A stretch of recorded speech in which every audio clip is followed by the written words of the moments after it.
"You don't belong here," my golden brother said at his launch party after I paid his tuition and rent for 3 years. So I pulled the plug and let it all burn. Hey Reddit, this happened a few months ago. I supported my younger brother and covered every family emergency. Then I found out they were throwing a launch party for his new business. Like the good brother I am, I showed up. That's when I realized I wasn't welcome. "You should have asked if you were invited," my dad said, while my brother bragged to his friends like he built everything himself, never mentioning who actually paid for it all. I didn't argue. I just cut them off and let everything collapse. Buckle up, this one's long, but you definitely want to read it. For 3 years, I, 32 male, played emergency fund and part-time dad to my younger brother, 24 male Brody. Covered his rent, his tuition, and whatever new crisis popped up each month. Car issues, overpriced gadgets, career-boosting trips. Meanwhile, I was grinding 50-hour weeks as an industrial electrician, living in a shoebox apartment, and eating the same damn chicken and rice every night just to stay afloat. Like last winter, I had to postpone my dental work for 4 months because Brody needed emergency tuition assistance when he failed 2 classes and had to retake them. That tooth gave me hell every time I drank something cold, but I gritted through it because family comes first. My supervisor Dave noticed me wincing during lunch one day. "Tooth still bothering you?" When I explained I was waiting until next quarter to get it fixed, he just shook his head. "Man, you're sending your brother to college while you're walking around with a broken tooth. That math doesn't add up." I grew up in a lower middle-class household in the Midwest. Dad worked at the local factory. Mom was a receptionist at a dentist's office. We weren't poor, but there wasn't much extra. I was an only child until I was 9. Then Brody showed up, and suddenly the family dynamic shifted overnight. New toys appeared. Private soccer lessons materialized. When I needed new shoes for school, I got Walmart specials. When Brody needed them, we drove 2 hours to the Nike outlet. Uncle Lou, my dad's older brother, was the only one who ever called it out. He'd been a diesel mechanic for 30 years before retiring, and spent most weekends tinkering with his collection of vintage motorcycles. "You're getting the shaft, kid," he'd tell me when I'd hang around his garage. He taught me how to change oil, replace spark plugs, and troubleshoot electrical issues when nobody else had the time. I started working when I was 15, bagging groceries after school. By 17, I was doing oil changes at the local garage. My parents never offered to help with gas money or my beater car's maintenance. "You're earning your own money now, you can handle it," Dad would say. Meanwhile, they bought Brody a truck for his 16th birthday. I moved out at 18, bounced between construction jobs, and eventually landed an apprenticeship with an electrical contractor. Those 4 years were brutal. 5 a.m. wake-ups, manual labor all day, night classes 3 times a week. My buddy Paul, who I met during the apprenticeship, became like the brother I never had. We'd split rent on a crappy 2-bedroom, carpool to job sites, and cover for each other when one of us was broke. No judgment, no keeping score, just genuine support. Paul and I met on what had to be the worst job site of my apprenticeship. It was January, 10 degrees with the wind cutting right through our Carhartts. We were on the 2nd floor of an office building with no windows installed yet. The foreman, an old-timer named Donovan, who spent more time on his phone than actually working, had paired us up to run conduit. While Donovan sat in his truck with the heater blasting, Paul and I got our asses handed to us by freezing metal conduit that felt like ice when you touched it. Around noon, I noticed Paul hadn't taken a break. "You eat yet?" I asked. "Nah, forgot my lunch," he said, fingers numb as he tried to bend a piece of conduit. I pulled out my sandwich and split it in half, handed him part without saying a word. He nodded and took it. That was pretty much it. We finished the job, fingers nearly frostbitten, while Donovan took a 2-hour lunch. When it came time to leave, Paul just said, "Same shit tomorrow?" "Yep." Next day, he brought 2 coffees, handed me one. We worked like that for 3 weeks before I even knew his last name. No bullshit, no small talk, just 2 guys getting the job done while the foreman took credit. That's how real friendships start. "Dude, your family is taking advantage of you," Paul would tell me whenever I'd mention sending money home.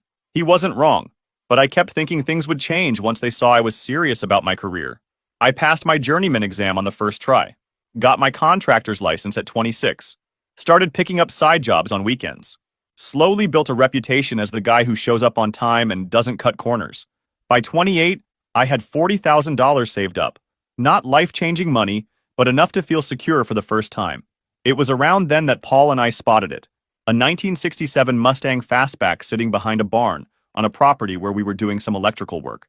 The thing was in rough shape. Faded Highland green paint, rust eating through the quarter panels, interior that looked like animals had been living in it. The owner, an older guy named Frank, noticed us eyeing it during lunch. "You boys like that car?" he asked. "Hell yeah," Paul said. "That's a 67 fastback." Frank laughed. "Been sitting there for 15 years. My son was going to restore it, but he moved to California. Give me $2,000 and it's yours." We pooled our money, $1,200 from me, $800 from Paul, and dragged that beast home the next weekend. Our apartment complex manager let us use a corner of the back lot to work on it, and we spent every free Sunday getting it running again. New fuel lines, rebuilt carburetor, patched floors. It was slow going, but it was ours. Then came the first emergency.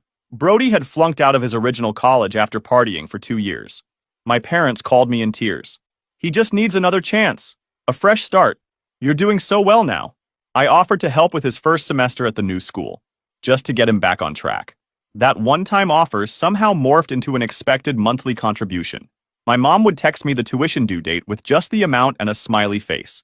No please or thank you, like I was just another bill to be paid. The Mustang project went from every Sunday to maybe once a month. Every time we'd make progress, another emergency with Brody would pop up. New transmission for the fastback? Nope. Brody needed security deposit money. Fresh paint job? Sorry, Brody's fraternity dues were due. Paul never complained, just shook his head when I'd cancel our garage time. Eventually, we covered the car with a tarp in the back lot, and it sat there collecting dust while my bank account collected overdraft fees. "That car is the perfect metaphor for your life," Paul said one night as we drove past it on our way home. "All that potential just sitting there while you pour money into your brother's black hole."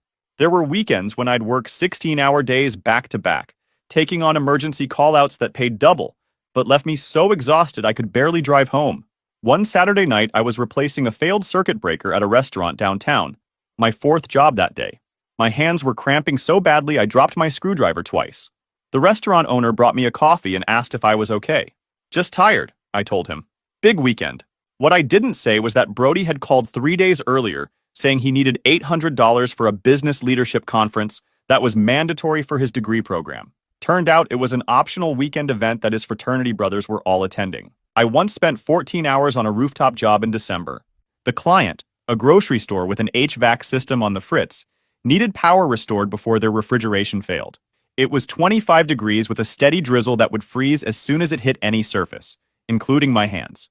By hour 10, I couldn't feel my toes. By hour 12, I was hallucinating that the conduit was moving on its own. When I finally finished, the store manager handed me an envelope with a $200 cash bonus. "You're the only guy who would come out in this weather," he said. Everyone else wanted to wait until morning. I nodded, stumbled to my truck, and sat with the heater blasting for 20 minutes before I could feel my face again. That bonus went straight to Brody's cell phone bill, which he'd forgotten to pay for 3 months. At another job, I dozed off sitting in my truck between service calls. It was 2 p.m. on a Tuesday, and I'd already been up for 11 hours after being on call the night before. I woke up to a text from my mom asking if I could send Brody an extra $300 for networking materials. I didn't even ask what that meant anymore. Just sent the money and pounded another energy drink before my next call. Paul would notice the patterns. We'd plan camping trips months in advance. Then I'd back out last minute because Brody had another financial crisis. "You missed Jeff's bachelor party to work overtime for Brody's car insurance," Paul pointed out once. "You realize you haven't done anything fun in like 6 months, right?" He wasn't exaggerating. My work boots had worn through soles because I kept putting off replacing them, but I'd sent Brody money that same week for textbooks. Paul was dealing with his own customers from hell by then. He'd started a side business doing residential electrical work, and the stories he'd bring back were comedy gold. "Got a guy today who wanted me to rewire his entire garage," he told me one night as we split a pizza. When I gave him the quote, he asked if I'd take exposure instead of money. Said he's an influencer with 200 followers. "Did you ask him if the power company takes exposure for the electric bill?" I replied. Told him I'd give him exposure to a working garage door if he paid me. These little moments, Paul's horror stories, our running jokes about customers, were the only normal parts of my life. Everything else was just working and sending money to Brody. "It's just temporary," my dad assured me. Even as his golf club membership renewed and my mom posted Facebook photos of their weekend getaways. "Brody's going to be successful soon, and he'll pay you back tenfold." Last Christmas, I drove to my parents' place to drop off gifts. Dad had just gotten a new 65 TV. I could see the empty box in the garage as I pulled in. My F-150's transmission had been slipping for weeks, and I was saving up for the $2,200 repair bill, eating ramen 3 nights a week to stretch my budget. Inside, my parents were decorating the tree. Mom immediately started telling me about Brody's amazing business plan and how he'd been networking with real entrepreneurs. Dad chimed in, "He's got the mind for strategy, always has." Neither of them asked a single question about my contracting business, which had just landed its first commercial wiring project. When I left, I noticed the porch light was flickering. Bad wiring, probably a loose connection. "I can fix that for you before I go," I offered. Dad just waved me off. "We'll get someone to look at it. You're off duty, it's Christmas." The following week, my mom called asking if I could come fix the light because the electrician wants $85 just to come out. I drove over after a full day on a job site, fixed it in 10 minutes, and left. No thanks, no offer of dinner, not even a cold drink. Just a "make sure you lock the gate on your way out." Uncle Lou called me the day after. "Heard you fixed your dad's porch light. They offer you anything for it?" "Nope. Figures. Your old man always was a cheap bastard. Hey, stop by the garage sometime. Got a new Harley engine I'm rebuilding." I promised I would, but knew I probably wouldn't have time. Between work and covering Brody's expenses, there weren't enough hours in the day. The irony? I was the one actually running a successful business. My electrical contracting had grown from weekend side gigs to having 3 guys working under me. I was making good money, but reinvesting most of it back into equipment, insurance, and building my client base. From the outside, it probably looked like I was rolling in cash. The reality was I'd moved into a slightly better apartment, but was still driving my 2009 F-150 with 210,000 miles on it. Brody, meanwhile, changed majors twice before settling on business administration with a focus on entrepreneurship, whatever the hell that means. He posted daily on LinkedIn about hustle culture and grinding, but somehow never had time for a part-time job between his classes 3 days a week. Things came to a head about 6 months before the launch party. My parents called a family meeting at their house. I showed up straight from a job site, still in my work clothes. Brody was there in pressed chinos and a button-down. My parents sat us down in the living room, the same room where the TV I'd never use was mounted on the wall. "Dean, we need to discuss your commitment to this family," my dad started. I looked at the 3 of them staring at me and knew exactly where this was headed. "Brody's business is at a critical stage," Mom chimed in. "He needs capital for inventory, marketing, office space." "And I'm supposed to provide that?" I asked. "You've always been the responsible one," she said, like it was a compliment. "The business will take off soon, and then you'll get everything back plus interest." I glanced at Brody, who was examining his manicured fingernails. "I've already put in over $20,000. When does his responsibility kick in?" Dad's face hardened. "This attitude isn't helpful. Your brother has vision. He needs support, not criticism." "He needs a job," I replied. That's when Brody finally spoke up. "A job? Like climbing poles? Some of us have bigger aspirations than just being a glorified handyman." The room went silent. My mom looked uncomfortable but didn't correct him. "We need an answer today," my dad said finally. "Are you going to help your brother or not?" "Not!" Dad stood up. "Then I don't think we have anything else to discuss. If you can't be there for family when it matters, maybe you shouldn't consider yourself part of this family." "Is that a threat?" I asked. "It's reality," he replied. I looked around the room, at the family photos on the wall, the new furniture, the kitchen renovation I'd helped pay for when Mom wanted to refresh the space. None of this was mine. It never had been. "I guess I'll see myself out," I said, standing up. As I walked to the door, Mom called after me. "Dean, please, he's your brother. Think about what you're doing." I didn't answer, just got in my truck and left. When I got back to my apartment, Paul was on the couch watching a basketball game. One look at my face told him everything he needed to know. "Family meeting went well, I take it." "Got disowned." He handed me a drink from the fridge. "Congratulations, you're an orphan. Now maybe you can afford to fix the Mustang." The breaking point came last week. I noticed images filling up the family group chat. Outdoor tables, blue and gold decorations, catered food, and a fancy cake that said, "Future Business Leader," in some pretentious cursive font. Aunt Martha had already posted pictures on Facebook. So proud of my nephew launching his business venture, the next Zuckerberg. I waited a few days, then texted my mom, "What's this launch party I'm seeing photos of?" Her reply came back instantly. "Brook Hill Event Center. Same place we had Vanessa's wedding reception." No explanation. No apology for not inviting me directly. Just an address, like she was sharing a weather forecast. I didn't ask who would be there. The group chat already showed Uncle Wesley, all the cousins, even Grandpa was coming in from Florida. They were throwing a massive celebration for Brody's new business venture, one funded largely by my money, and nobody even bothered to invite me. I called Paul. Am I overreacting here? I asked him. Dude, you've been paying this kid's bills for years, and they didn't even invite you to the party? That's next level disrespect, he said. What are you going to do? I'm going to show up. Paul offered to come as backup, but I knew this was something I needed to handle alone. I live in Elmwood, about 40 minutes from my parents' place. I threw on a clean button-down, my least worn jeans, and drove out to Brook Hill. The venue was lit up with strings of outdoor lights, valet parking attendants directing luxury cars. I parked my truck myself, ignoring the valet's confused look. At the entrance, security stopped me. This is a private celebration, one of them said. Actual security guards. For a business launch. With my money. I'm his brother, I replied. The guard looked skeptical, asked for my name, and walked back inside. I stood there for nearly 10 minutes watching guests arrive. One guy in a tailored suit looked at me and asked if I was with the catering staff. Just waiting, I said. He nodded and walked away. A woman with professionally done makeup and a designer dress I recognized from my ex-girlfriend's fashion magazines approached me. Are you here to fix the lighting in the West Pavilion? The manager said someone was coming. No, I'm Brody's brother, I replied. Her eyebrows shot up. Oh, I didn't realize he had a brother. Are you younger? I'm 32. Brody is 24. But something about my work boots and the truck keys in my hand made her assume I was the younger one. The guard finally returned with Brody, my mom, and my dad. Brody was wearing a tailored blue suit that probably cost more than I spend on clothes in a year. He was holding some fancy cocktail, looking annoyed that his big moment was being interrupted. He doesn't need to be here, he told the guards, barely acknowledging me. I actually laughed, thinking this had to be some weird joke. Then I saw my dad nod in agreement. You really showed up? My dad asked.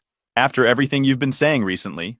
I haven't said a word to anyone, I answered, genuinely confused. My mom stepped in, her voice switching to that fake nice tone she uses with the neighbors she gossips about. Dean, this day was meant to be a networking event for Brody's investors. We didn't want any complications. I paid his rent for 3 years. I covered his tuition. And I'm the one causing problems? Brody scoffed. You didn't do it for me. You only help so you can lord it over everyone. You're just jealous because Dad finally has a son who's going to make something of himself instead of climbing electrical poles for a living. I stood there, letting that sink in. 3 years of support, thousands of dollars. Countless times I'd skip trips with friends because Brody needs help with his security deposit, or Brody's car needs new tires. Then you're welcome, I said flatly. He just turned and walked back inside like I was some random door-to-door salesman. My dad shrugged. Maybe you should have asked if you were invited. I didn't raise my voice. I didn't argue. I just said, noted. And I left. As I walked back to my truck, I passed a group of guys about Brody's age, all in similar expensive suits.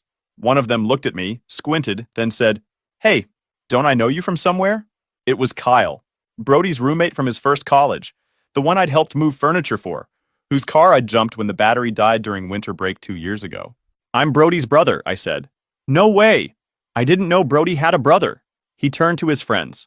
This guy's brother is crushing it tonight. You should see the setup inside. They had no idea who had actually funded the crushing it setup inside. I just nodded and kept walking. The drive home was a blur. No music, just the sound of my tires on the highway and the realization that I'd been played for years. I'd always thought helping my family was the right thing to do, that eventually they'd appreciate it. I just stood there, watching them close ranks, all to protect Brody from the embarrassment of his blue-collar brother showing up. I pulled into my apartment complex, parked next to Paul's truck. He'd been waiting for me, and we walked inside without a word. He grabbed 2 sodas from my fridge while I sat down at my kitchen table and pulled out my phone. What are you thinking?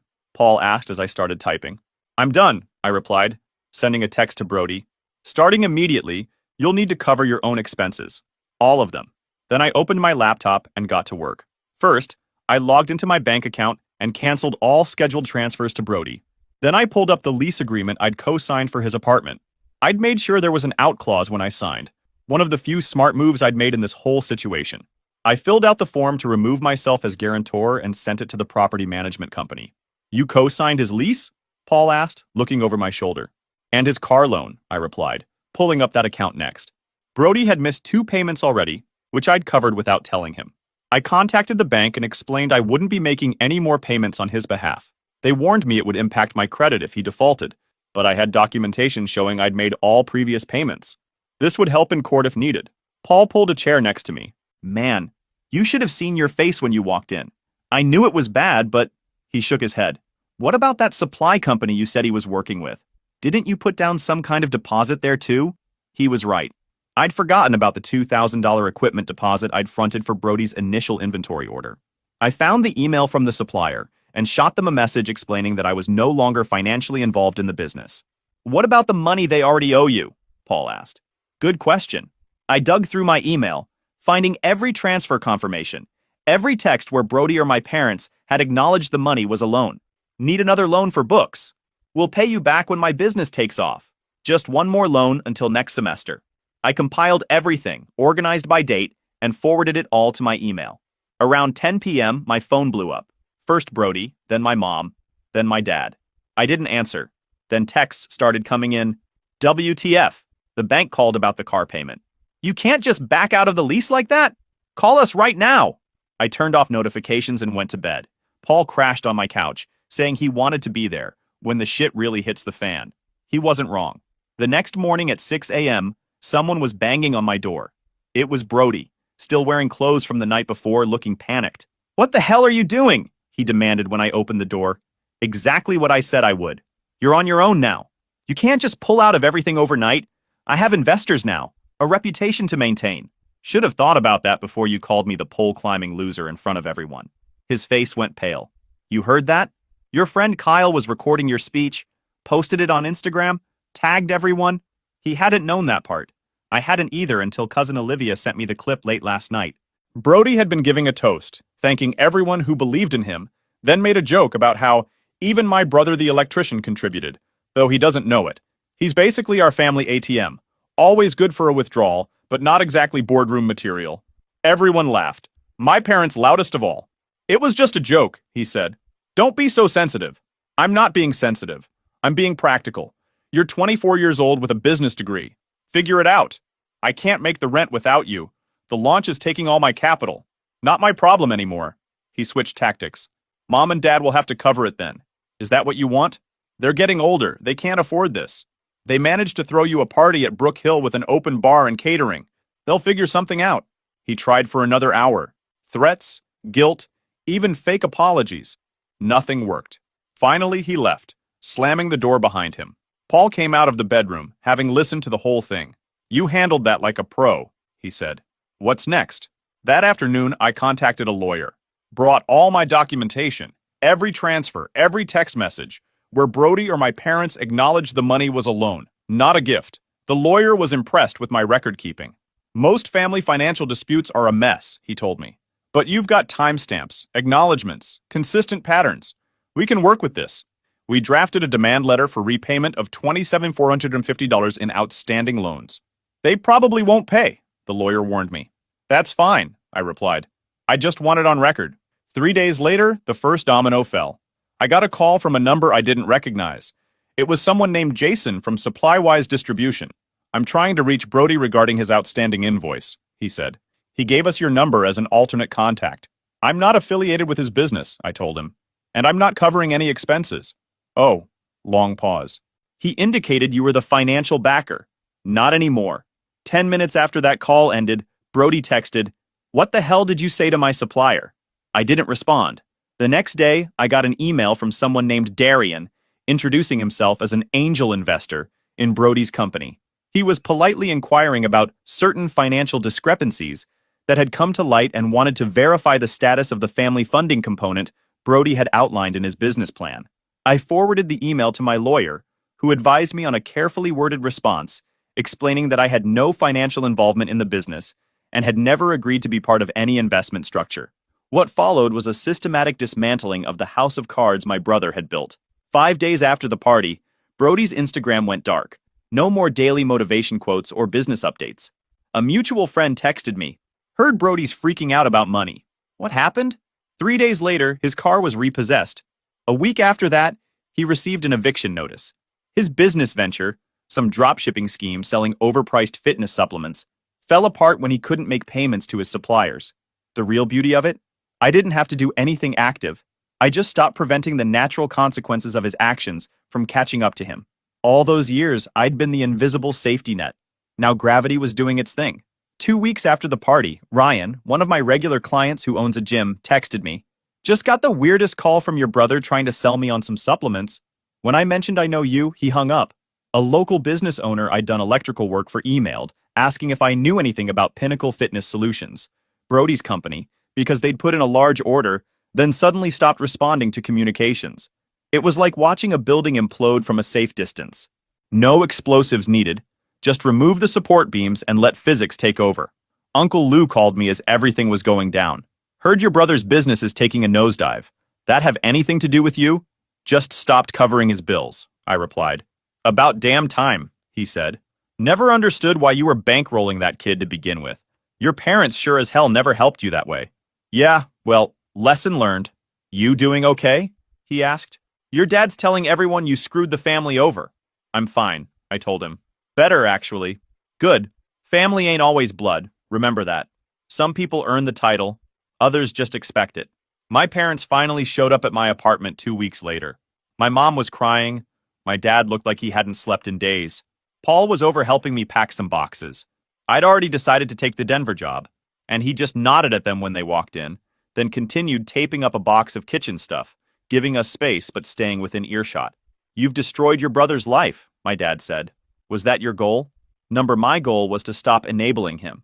There's a difference. He's moving back home, my mom said between sobs. His credit is ruined. The investors pulled out when they found out about the eviction. That's unfortunate, I said. We need help, my dad admitted, looking like each word physically pained him. Your mom's medication costs went up, and with Brody moving home, I cut him off. I'm not giving you money. We're family, he insisted. Were we family when you laughed at Brody calling me an ATM? Were we family when you left me off the guest list for the party my money helped pay for? Were we family when you bought him a car for his 16th birthday while I was working at the grocery store to pay for my own gas? They had no answer for that. My mom tried a different approach. You've always been the responsible one, Dean, the strong one. Brody just needs more time to find his path.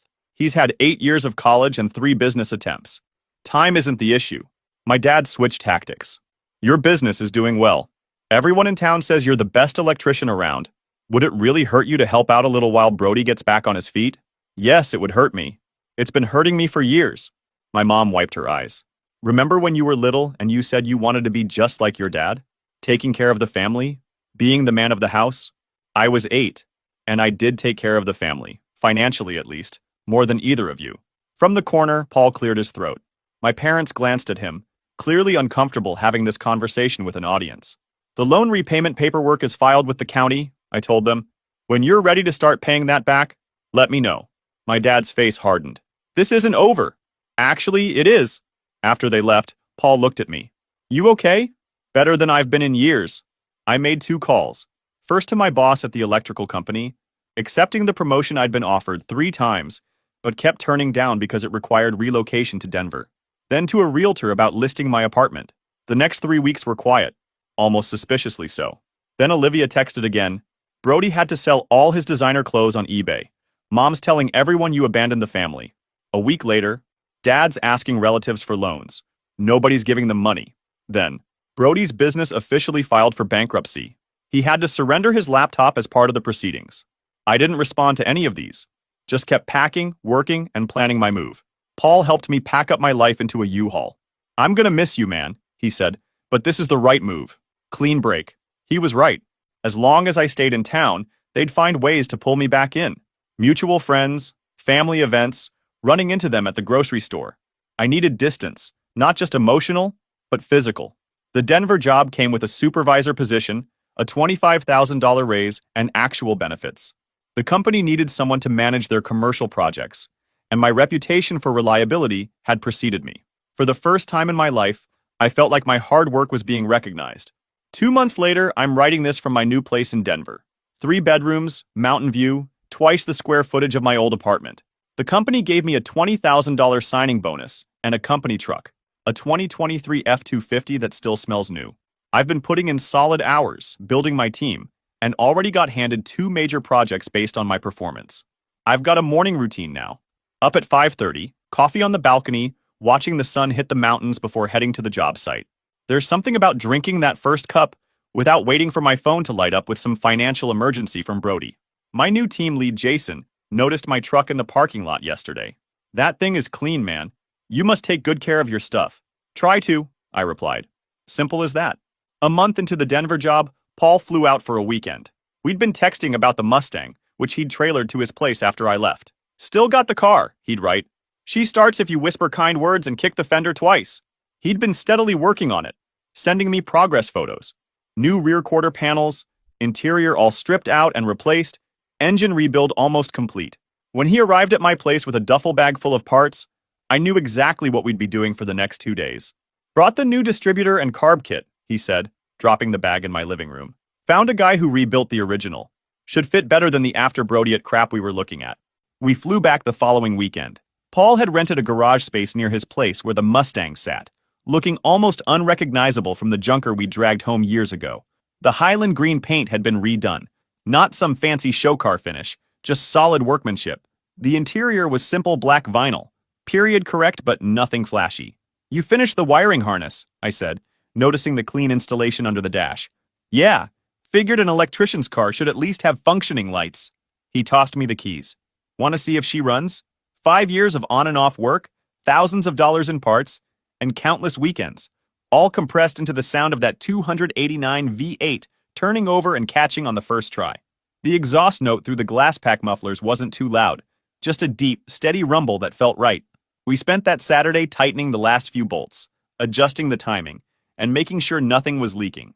By Sunday morning, we were ready for the first real drive, a 50-mile loop on country roads we'd mapped out years ago for this exact moment. I call dibs on blasting Metallica once we hit that straight stretch on County Road 8, Paul said as I backed the car out of the garage. The Mustang drove like you'd expect a 50-year-old car to drive, stiff, mechanical, connected to the road in a way modern cars aren't. No power steering, no ABS, no traction control. Just raw feedback through the wheel and pedals. We didn't talk much during that drive. Just watched the scenery roll by, felt the engine pull through each gear, and listened to Master of Puppets, with the windows down once we hit that straight stretch. When we pulled back into the garage that evening, Paul just nodded at the car. Worth the wait? Definitely. We stood there for a minute, just looking at what we'd built. You know what's the best part? Paul asked. What's that? Nobody in your family even knows this exists. It's just yours. He was right. The car represented everything I'd built without them. Friendship, skill, patience. The things I'd learned in those 5 years had nothing to do with seeking approval or buying love. It was just about the work itself. You keeping it here or shipping it to Denver? Paul asked. Denver. Already lined up a garage space. Last weekend, I spent the whole day hiking in the foothills. No calls to return, no side jobs to rush to, no guilty feeling about spending money on myself, just me, the trails, and the realization that my bank account had nearly doubled since cutting off the financial bleeding. Meanwhile, I haven't heard from Brody or my parents since they showed up begging for money. Last week, I got a text from cousin Olivia. Brody's business is officially bankrupt. Parents remortgaged their house to cover his debts. They've been asking family for your new number. I didn't respond. I blocked Olivia's number too. This morning, I closed on a small rental property near the university here. The kind of smart investment I could have made years ago if I hadn't been pouring money into the bottomless pit that was my brother's life. Uncle Lou was the only one who got my new number. He texted last month. You did the right thing, kid. They made their bed. I keep the Mustang in a garage 3 blocks from my apartment. Some weekends I take it up into the mountains, pushing it through tight corners on empty roads. Other times it sits for weeks while I focus on work or the rental property. Sometimes I think about how long I let them use me, how many years I wasted trying to buy their approval. But mostly I think about how much better my life is now, that I'm not carrying them all. I can actually see a future that doesn't involve supporting people who never supported me. The family ATM is permanently closed, and my life is finally open for business.